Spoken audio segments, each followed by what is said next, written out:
70 uomini e 30 donne hanno sfidato l'acqua gelida dell'Adriatico con una temperatura di 8 gradi, il freddo e la nebbia invernali per un tuffo e dare così il benvenuto al 2024 dalla spiaggia del Blue Moon al Lido di Venezia. L'organizzazione della Protezione Civile del Lido, con il sostegno di Vele dell'amministrazione comunale, ha tenuto in vita un appuntamento con partecipanti giunti anche dall'estero. 2000 persone in spiaggia per applaudire l'impresa e poi lenticchie, cotechino e vino fumanti offerti a tutti in riva al mare. Il significato è sempre lo stesso da 43 anni, è quello di cercare di far capire anche a tutti, oltre che alla cittadinanza del Lido, la possibilità di frequentare la spiaggia, il mare anche durante il periodo invernale.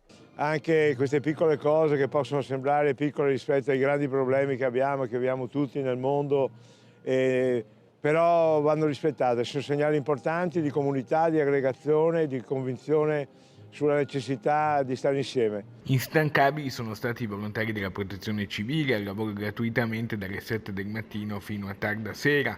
La manifestazione è stata ospitata da Venezia Spiagge con la supervisione della Polizia Locale del Lido. Sono stati premiati poi il veterano degli ibernisti veneziani Paolo Ballarin di 76 anni, la più giovane Anita Panisson di 10 anni e una coppia di bagnanti provenienti dall'Australia, i partecipanti più lontani.